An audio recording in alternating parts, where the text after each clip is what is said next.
6. Roe and race. Questions of race had always shaped what Americans meant when they talked about Roe, but by the start of the 21st century, something felt different.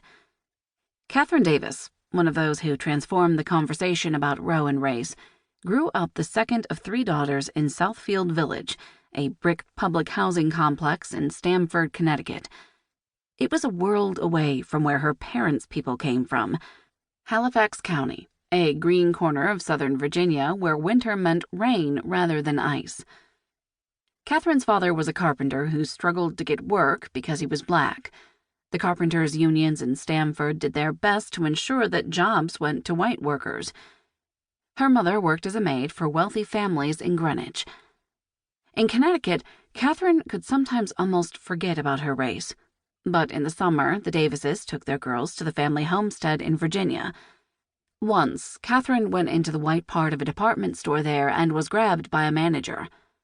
The only reason she was forgiven was that she was from Connecticut and had not known any better. Before long, Catherine Davis could not help but know. She got admitted to Tufts, moved to Medford, Massachusetts, and began studying the human mind. But she hated the dirty snow and the white neighborhoods where it was not safe for her to go.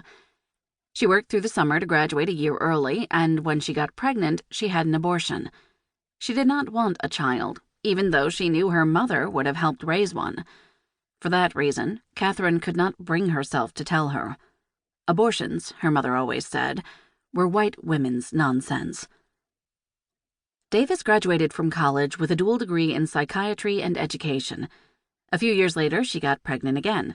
She was seeing an engineer, but she was not looking for marriage, and he was not asking. She had her son, began working on education at the Urban League, and started graduate school. She was living in her sister's basement and working on her degree while her son went to elementary school, but then she got pregnant again. After a second abortion, she swore never to repeat the experience. She found Jesus in 1984. Moved to Virginia the following year, and began working for the state government. She struck up a relationship with a musician, but eventually swore off sex outside of